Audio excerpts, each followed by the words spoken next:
on universal reconciliation, which is not what I'm talking about. Baxter talks about the internal I am not that we all have. I mean, all of us have it. I'm not good enough is mine. And why someone who has the eternal I'm not good enough goes into theology, I'll never understand. There's a community that you're never going to be good enough for. Go ahead and get plugged in. But when that internal I am not comes face to face with the eternal I am, the knot gets knocked off. And all that keeps us saying no to that divine love falls away. This is where I stand. So that it's not, like Brad said, all roads lead to God. It's that his love is overwhelming. And theosis is then realized in the moment that we see him face to face and know as we are known. And so there's the first word I have to define for you. And they're all on this chart that you can barely see because I used bad colors and tiny fonts. And apparently these are not HD projectors.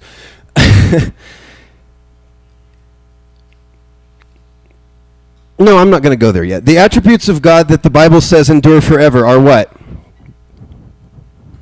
Love, mercy, justice, which we cannot view as the opposite of mercy, but the fulfillment of mercy. Goodness, his name, his word, favor, and faithfulness. Those are the attributes of God that the Bible says endure forever. The attributes of God that do not endure forever and are actually given the title that they only endure but for a moment, things like that. Judgment, wrath, terror, anger, and chastisement. So even if we think that there's some of that there, it lasts but for a moment.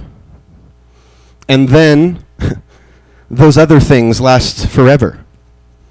His love endures forever. Mercy triumphs over judgment. Okay, those are just two little thoughts I had, just kind of on the heels of what Brad had been talking about, because there are some differences. And I have a faith where they might have a hope. But that doesn't make me better, it just makes me younger. And more willing to accept things like that because I don't chew on them as long. Boy, that was honest. Let's just read a quote from someone who knows what they're talking about. The power of God is shown not so much in his creation of the world or in any of his miracles, but rather in the fact that out of love God has emptied himself, has poured himself out in generous self-giving by his own free choice, consenting to suffer and to die. And this self-emptying is a self-fulfillment. Kenosis is pleurosis. God is never so strong as when he is most weak. That's Orthodox Metropolitan Kallistos Ware. Now let's define these terms, because we've used three terms now that I'm sure nobody gets, unless you've heard me give this talk before. Kenosis is a self-emptying, or what I would call a divine deconstruction of what it means to be God. So when we're talking about Jesus and we're talking about the humbling of the divine nature and God becoming flesh, then kenosis is a divine deconstruction of what it means to be God. Theosis then is kind of classically defined as deification, and I actually have that on the chart. But I have here Brad's definition that he recently informed me was taken from another Orthodox person who probably pulled it from other Orthodox people, so I'll just give credit to Brad. That theosis is becoming by grace what Christ is by nature. And that one works. And then pleurosis is fulfillment. So when Ware says that kenosis is pleurosis, the emptying is the filling. The divine deconstruction of what it means to be God is the filling of all mankind. Why? Because God becomes filled with humanity and humanity becomes filled with God. So then this journey of faith that we call salvation or glorification or sanctification or righteousness or spirituality or justification, whatever word we want to throw in there, they're all just synonyms. You don't need a 25-part series on all these different words. It's just a bunch of different people talking about the same thing. Theosis, salvation, justification. It's all about mankind moving in an upward manner toward God. And this journey, by necessity, must include both sides of this little equation. in that we can have no theosis, which is that upward movement of man to God, which is the right side here, without kenosis first. And this works from the divine aspect. We can have no glorification of man without God coming down as man, but it also works personally. We can never ascend until we self-empty. We can never move forward until we get rid of what we're holding on to.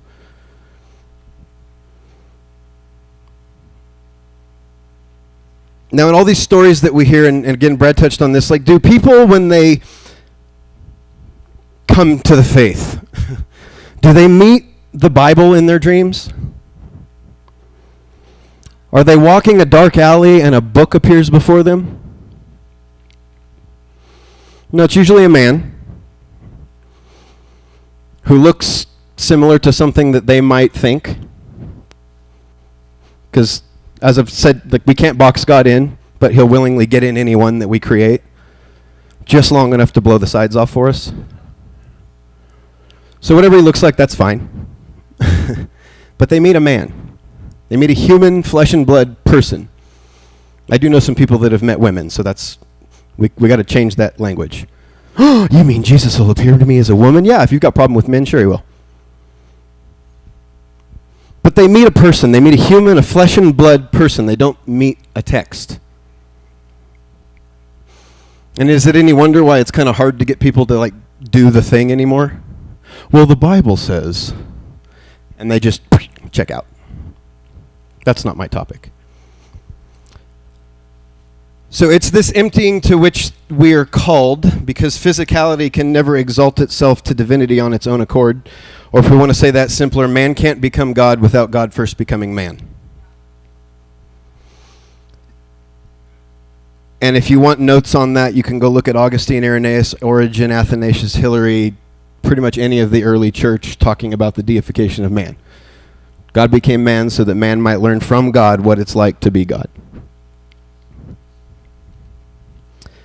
So then this incarnation is the subject of our faith, obviously. We've been talking about that all week. And the incarnation is kind of deconstructive itself, because it says that we cannot escape our mortal problems because God has strangely, conclusively, and decisively decided to become our problem.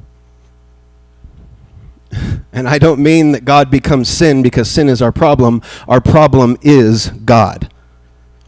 He became our problem. And the core reality of this problem of God is self-emptying. It's that strength is made perfect in weakness, and power is best revealed as powerlessness.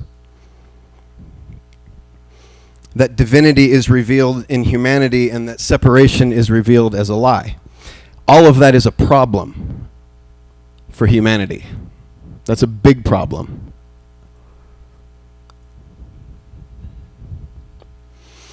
Because when the creator of all life decides he wants to take on flesh and blood, the fundamental order of that creation is forever changed. And what was once creator is now creation, though not created. That's a hard one to get your mind around, isn't it? That's why there's so much talk about the Trinity, because it's hard to wrap our minds around. And only God can exist in this conundrum, to be creator, chosen to be revealed through a specific creation, though not created. So then the creed says Jesus is God of God, begotten but not made. Chosen to become a creation, though not created. Infinitely big God. You know, my wife's deconstruction ended in this statement, and she thought it was a negative statement, and I sat there like, I've been studying theology for the last several years, and you just in one line summarized what I've been trying to get at. And she said her infinitely big God was whittled down to human size. And she was depressed about that, and I was like, no, that's actually what really needs to happen.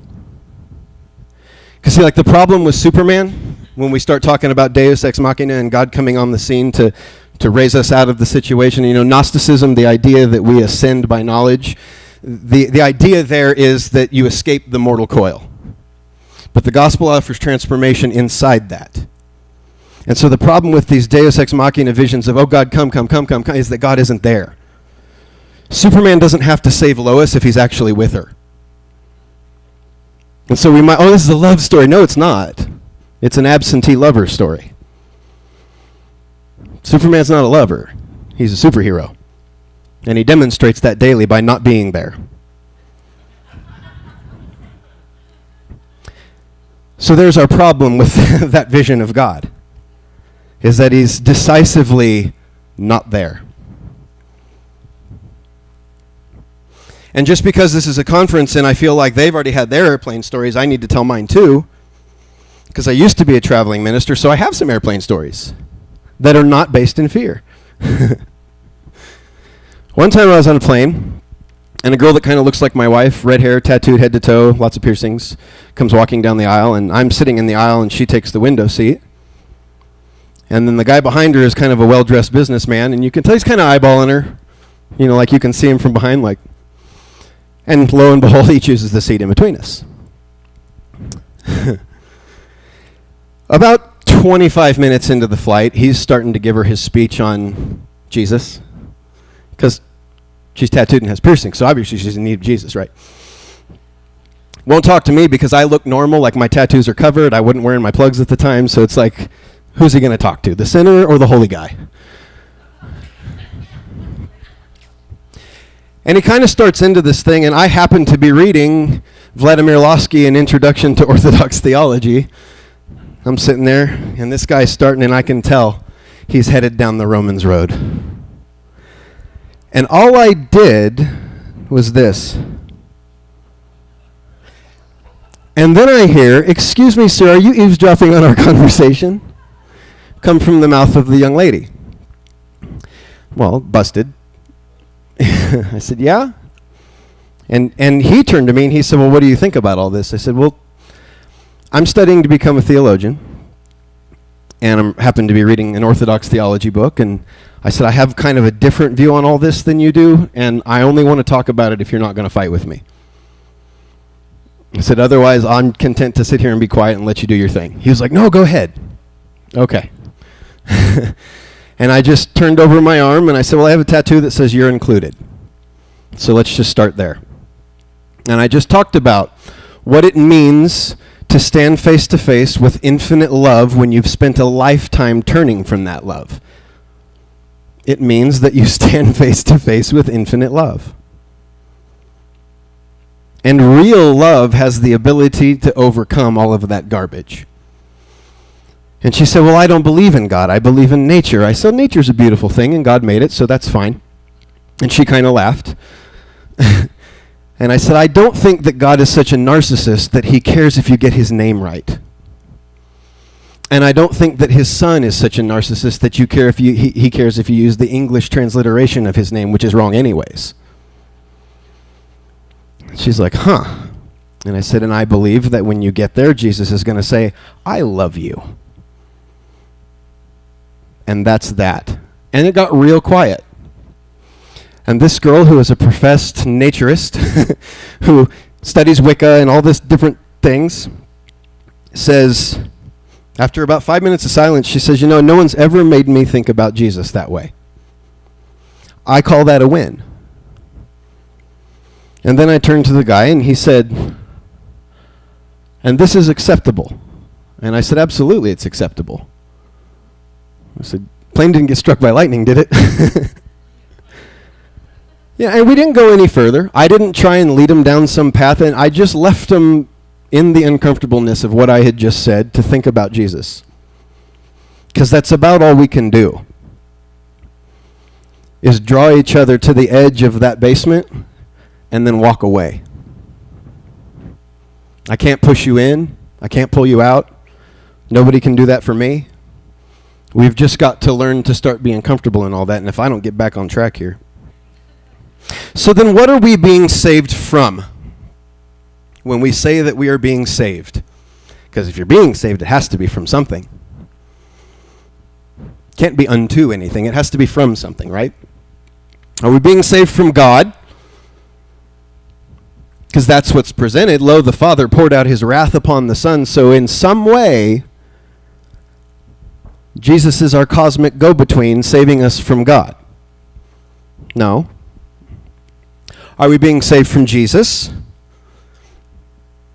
The Father judges no one, but he's committed all judgment to the Son. We better be terrified. Or did the Son offer up his judgment? Father, forgive them. And as Brad said, the Father answered 2 verses later, it is finished. Are we being saved from hell? That's an interesting one, and we can go there in just a minute. Are we being saved from ourselves? What is it that we've lost? How does Jesus help us regain it? And how can we rethink the Christian vision in this light? That's the series of questions that we need to be asking ourselves routinely about what we're believing. When we were on our cruise, like the second day in, we'd been kind of eating at the cheap restaurants because we didn't know that our ticket included the nice restaurant. Right? Like the buffets over the fine dining, really? Ugh. And we're like, oh, we'll save the fine dining and go up there once. So we decided, hey, we're at sea. I'm going to go talk to the concierge and see what all this is. And she says, oh, no, your ticket includes the fine dining. You actually have a table up there reserved for you. And I was like, oh. So then we got to go out and just have a good time. Eat nice food. It was all part of it. It was great. Lobster and escargot and steak. But I didn't know that was part of the ticket because I hadn't talked to the concierge yet, and it was my first cruise. I was still on board that boat when I didn't know. And the port of origin had already been set by the captain or the cruise line, as well as the ports of destination along the way. I had no part to play in the origin or the destination of that boat, as much or as little as I knew about my ticket. The boat's going to go where the boat's going to go because the captain is telling it where to go. And if any of us think for just a moment that we're the captain of that ship, we need to step down off our pedestal, deconstruct our idolatry, and say, we're sorry, Jesus, you're the captain, and we're going to get out of your, whatever they call it on a boat, cockpit. That's a plane. Wheelhouse, bridge, boiler room if you're from my dad's era. Was it steamships back then, Dad, or did they have boilers? Oars, okay. That's fine. If you're in the rowing hull. You're right, car? So whether hell is, as modern theologians have suggested, a place of separation, and yes, it is modern to say it that way, or whether hell is, as Lewis said, a state of mind and locked from the inside, we have to address this thing that has become an idol in our faith. And rest assured that anything that we believe in is an idol, if it isn't God. Because that's where our belief goes, when it's correctly placed. And when we did this 3 Days in Hell seminar here, Jeff Turner said this line that I'm going to just continue giving him credit for because it was beautiful. He said, just as everything as the doctrine of hell touches becomes hellish, and then I finished that with everything the Holy One touches is hallowed. And Jeff went on his spiel, his 100-mile-an-hour spiel about whenever we begin to talk about hell, it makes everything it touches just become hellish. And everybody's like, amen, amen, amen. And then I get up and say, yeah, and everything Jesus touches is hallowed. And people are like, what? How can that be? Darkness is pervading, not light. The darkness did not overcome it. So this belief that we hold is incarnation. The light of the world steps into the darkness, and the darkness is therefore transformed by his light. It wasn't dispelled. It wasn't given an avenue of escape. It was transformed. And this is something that those of you who took the James Allison class with me, we talked about the idea that Jesus is not, I want to be careful how I say this, lest the religious white noise come up as soon as I say it.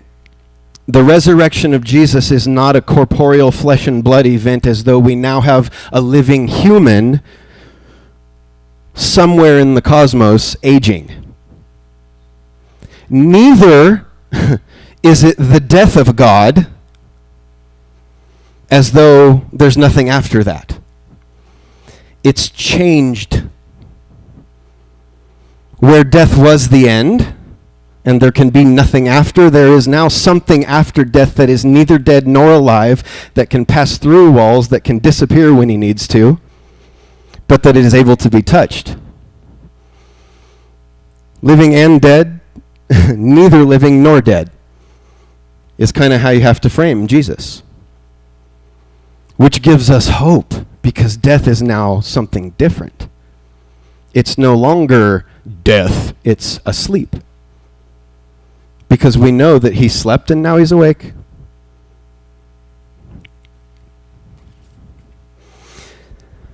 There's this teaching within the Orthodox Church. There's also a teaching in the Bible that says that anywhere that Jesus goes gets transformed into the Holy of Holies by his presence there. In the Bible, it's presented as, take off your shoes because the ground that you're standing upon is holy ground. Why? Because the Holy One is there. So the ground has therefore become holy because he's there. So what are we then to do with hell now that Jesus has not only defeated it, but given it, by the means of his transforming light, a different identity?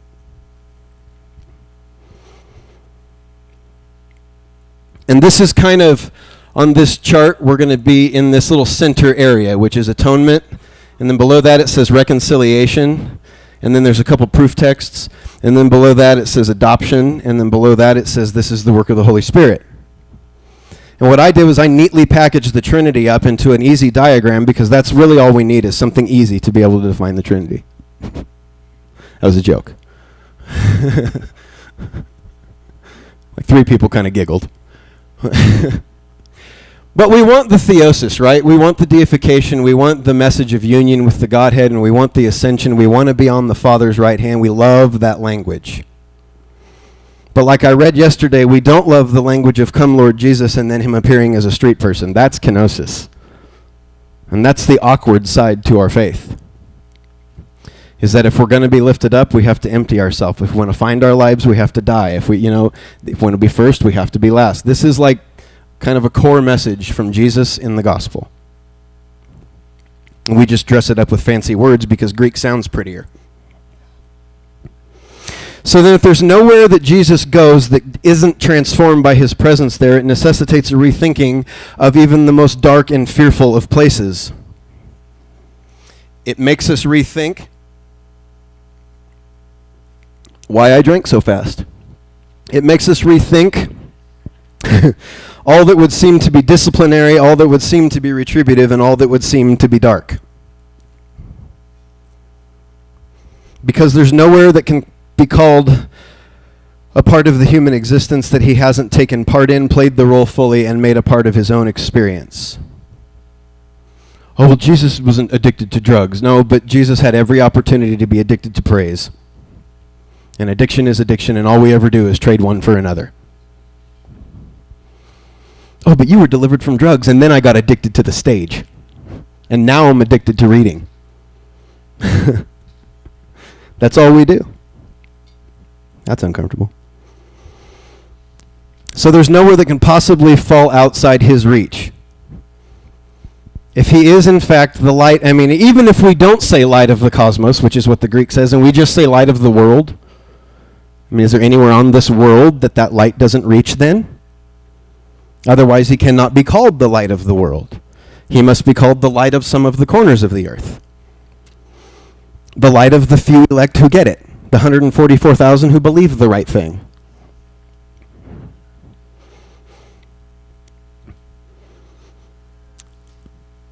So the eternally pre-existent one shines into the darkness, and the darkness is thus overcome or transformed. And then Jesus says that we'll all be salted with fire, but salt is good, so keep salt in yourselves. And the context might look like he's talking about the fire. But I think it's a little different, and I don't have time to go into the context of fire in the Jewish mindset, but let's just understand that we're dealing with some people who only knew that God had been active in their history and that he always proved himself faithful. So everything they're writing is, hey, I know that God has worked with us. I know that he's been faithful. What do you do with that when you believe in sovereignty too? You say, well, the mountain erupting must have been God's judgment. The flow of fire that came down and took away our prophet in a chariot of fire. I mean, I'm not saying that that's what happened, but you can imagine what happens with the language. It gets a little mythological. And that doesn't mean false. That means, hey, there was an event, and we don't really know what happened, but we know that God is active with us. And so we can forgive the factual fudging that we see, because we know that God has been active in our history. And if you say, well, not in mine, I've had a horrible life, you say, well, but God is still active in your history because he was active in the person of Jesus. And sometimes our personal history needs to be trumped by world history. And sometimes when we're deconstructing, we have to stop the corporate deconstruction because it's real easy to swing a wrecking ball at the church without regard for those inside. But it's immensely difficult to deconstruct your private residence. Nathan isn't here, so I don't have to give him credit, but he gave me this beautiful story about this lighthouse that they were moving and how they take great care to not disturb the facade of the lighthouse when they move it, and they just put it on a new foundation. And he said, man, that would have fit with your house story, right? We got to take great care that we're not just moving our facade to a new foundation. We have to tear the thing down.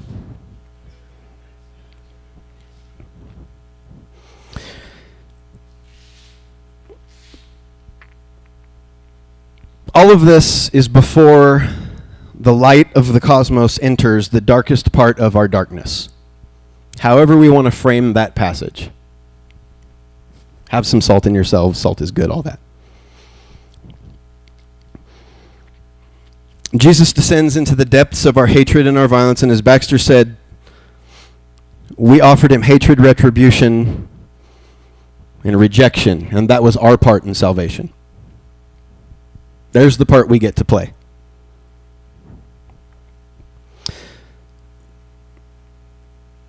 I'm going to skip over something here because I just realized I was wrong when I said that.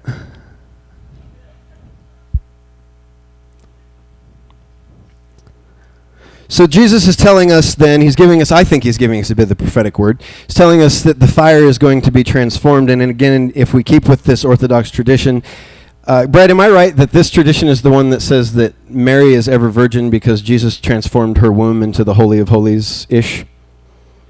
I mean, I know that's a rough evangelical interpretation of it, but that's kind of the understanding. That's an exaltation of Jesus. Oh, I can't do the ever virgin thing, but exalt Jesus.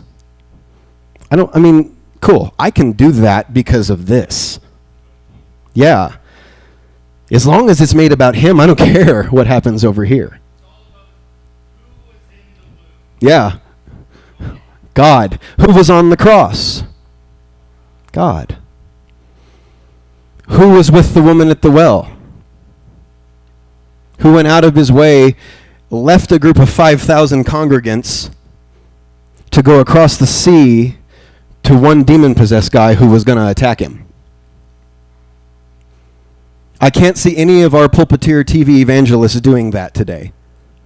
Well, I have this 5,000 person conference. Yeah, but I've got one demon-possessed guy over here. I'm just going to do the conference. I think this is a better message. Because this has the ability to fill the earth with my message. Whoa. Darn right. Oh, but you never know, brother. That demon-possessed guy could get saved, get filled with the Holy Spirit, become a businessman, and give you millions. That's financial evangelism, and it happens. So let's get back to what I'm talking about. So I think that there's a point where we have to understand that the Holy of Holies has been moved not into temples made of human hands, but into the darkest place of human reach, hell. I think that God upset our notions of what it means to be holy by letting the Holy One step into hell and make it into the Holy of Holies, because hell is in here.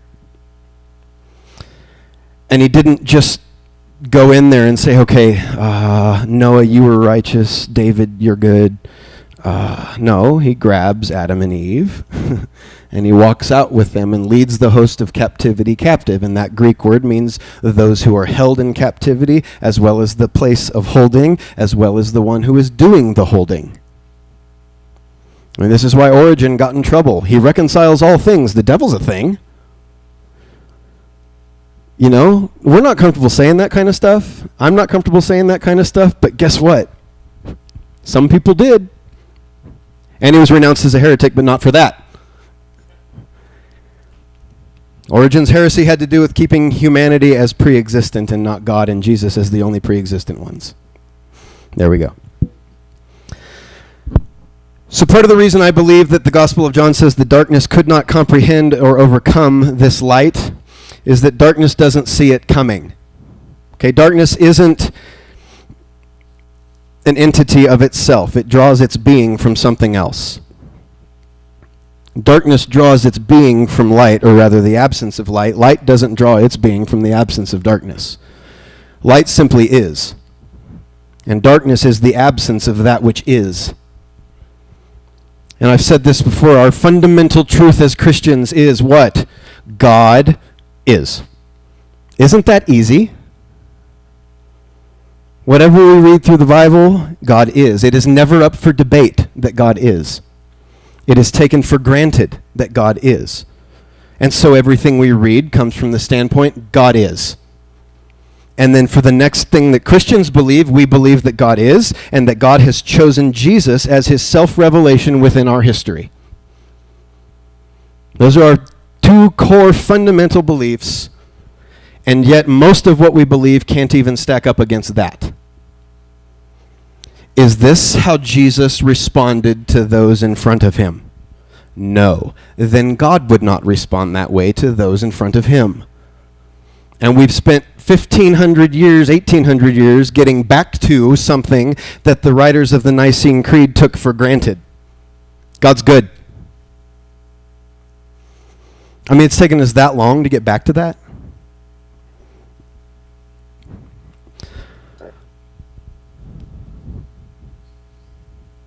The way that darkness responds, because darkness is stupid, it feels like that when light comes, it will also eventually leave, and it will get to be darkness again. And that's true of false light, because it does go away. But when the true light comes, darkness doesn't get to stay anymore. It loses its being.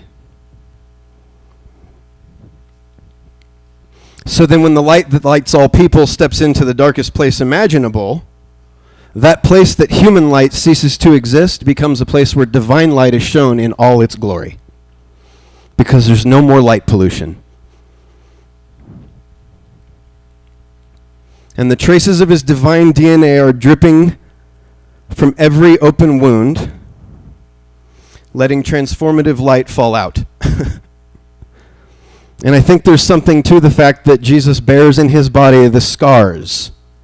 God didn't heal him. He bears that in his why? Because he was alive. And scars are a mark of life. I know there's probably some big theological implication too, but I think it's about like, no, this is the man Christ Jesus, and I'm going to prove it to you. He's still going to look the same. So when that transformative light is dripping from those open wounds, hell is made hallowed. I think that Jesus knew somewhere inside the darkness will not overcome it. It will not stand. It's not going to have the victory, and the symbol of darkness, the place that Hades, hell, Gehenna, whatever we want to call it, the river Styx, however our mythology wraps its mind around that thing that we want to call where the other goes, it's never us. That place has been hallowed and transformed by his glory. The place of holding has become a place of release because the gates are open. The place of captivity has become a place of freedom because the leader of that place has been taken away. The land of darkness has become a place of light, and the evil of evils has become the holy of holies. Boy, that'll assault our religion. People are like, Are you saying hell is holy? No, I'm saying that because of Jesus,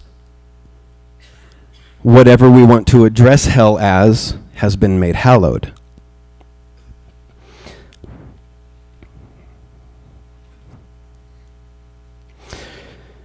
So then, if I'm right here, there's also kind of a stance within universalism, Brad, that hell is a place of refinement in some of it. And I don't like that, because to me that places an innate, you're not good enough, which is my internal I am not, on me from God. You need refining. And it removes the fatherly side for me. And I might grow up later and I might change my mind, and next year I might be like, you remember last year when I said, and I say I'm wrong. But that's where I'm sitting right now. So what if the embers we see are to serve as altars of remembrance and not as places of refinement? What if this Jew who has a history of people going around and erecting altars to God's activity and God's faithfulness in their history, what if he goes down and goes ahead and erects some altars for us to his own faithfulness?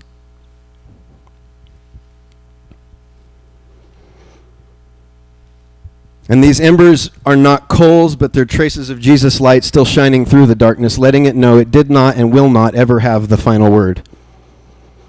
So then what if hell is more of a museum to point us to Christ than a punishment chamber to keep us from him?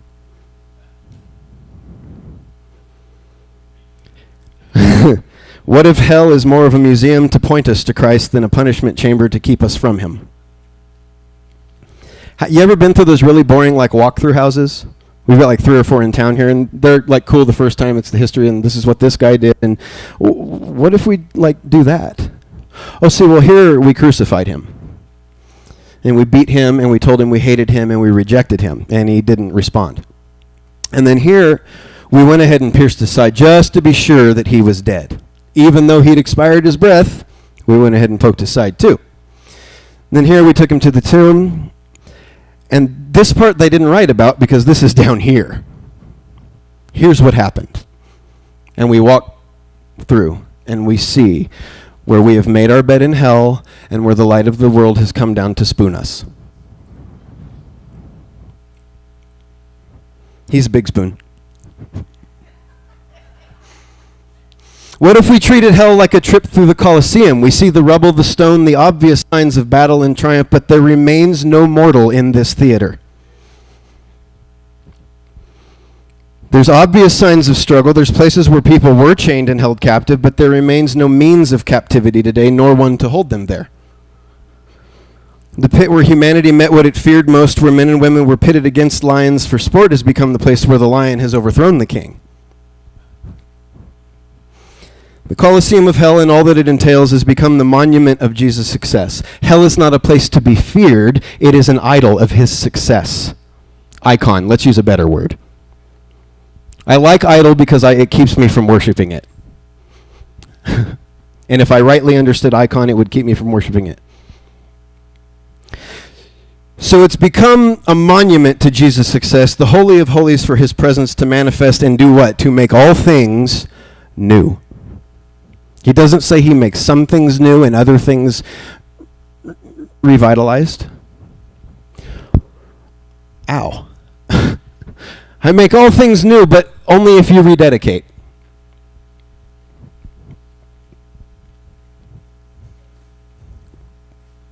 If there's nowhere that Jesus goes that doesn't become the Holy of Holies by his presence there, then what does that say about you and I?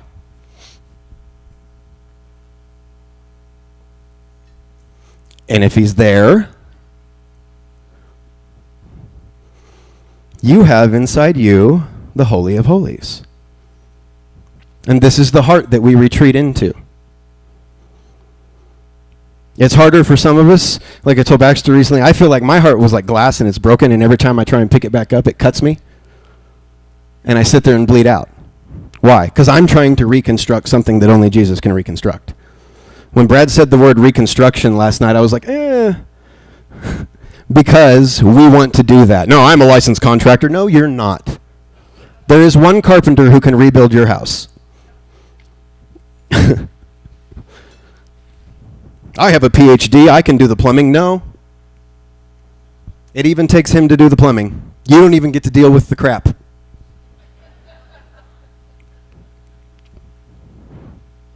Someone called me an asshole one time. I said, well, I guess I get to help the body get rid of their junk.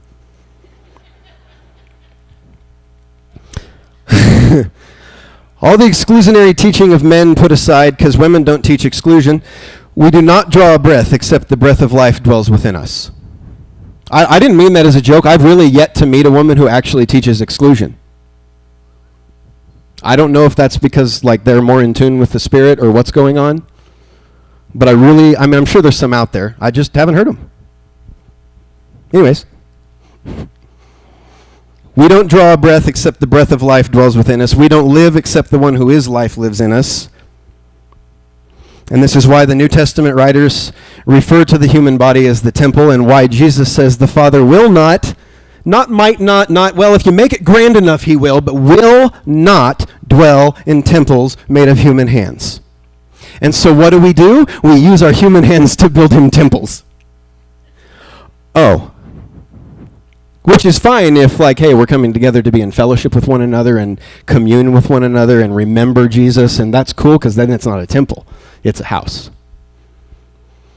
And we're understanding that we're the temple. So Jesus has stepped into all that we are, all that we could have become, and rendered it new. What was dark has forever been made light. What was night has forever become the breaking of the dawn. And what was hell has been hallowed and transformed into the Holy of Holies, the place where his presence, his glory, and his person is on display. His victory given primacy and his never-ending love remains the source of all things. That's why I stand the way that I stand about certain things relating to future hope. It's not something that I dismissed. I just infinitely believe that when the God of all life decides of his own volition that he's going to empty himself completely of all it means to be God and become an infant, born in the dirtiness and messiness that we are born in. I'm not talking about sin, I'm talking like afterbirth. Born into a place where there are farm animals, and look, there's a lot of myth around that whole thing, but it's the Middle East, and it's at a time where there's no running water. It's dusty, it's smelly, it's not technologically advanced, it's not a scientifically advanced time, and yet it's called the fullness of time. And this means that everything for us, when we're in the old, it's looking to Jesus.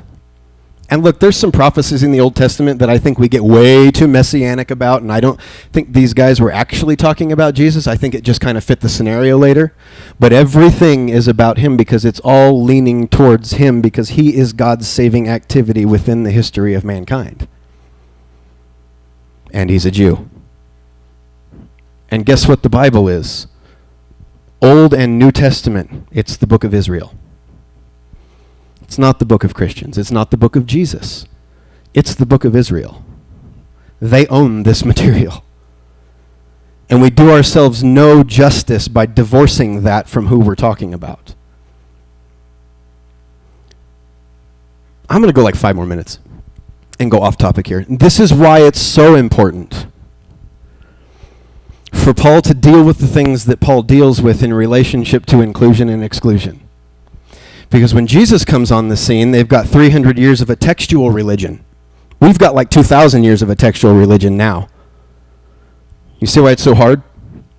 Jesus has 200 to 300 years of a textual, formalized textual religion that he's kicking against. And so does Paul. And guess what they're kicking against? The exclusion wrought by that law. The summarization of the law is love, is what both Jesus and Paul say. The law can be summarized as love, then why is it used as exclusion? And this is what Jesus comes against. And Jesus, I was talking to you last night. Jesus grows. We cannot fathom that Jesus didn't just know everything from birth. He's a human being. I'm pretty sure he probably disobeyed Mary. He might have soiled his diaper 1 or 2 times. He might have had to be told by Joseph, hey, no, do that in the corner, go on the toilet. And when he was 12, he says, don't you know I must be about my Father's business? When he thinks he's in ministry, he calls God my Father. But then when he actually gets into ministry and he's baptized by John, he immediately comes up, and the first sermon he gives is, your Father, your Father, your Father, your Father, to a group of unbelievers and mixed race whoever's. God's your Father, he's your Father, he's your Father, and then Jesus matures yet another step, and he's praying with his disciples, and he says, aha, it's our Father. And he intimately connects himself with mankind. And in that moment, I think that this is the darkness did not overcome. Right here. It's the step towards theosis.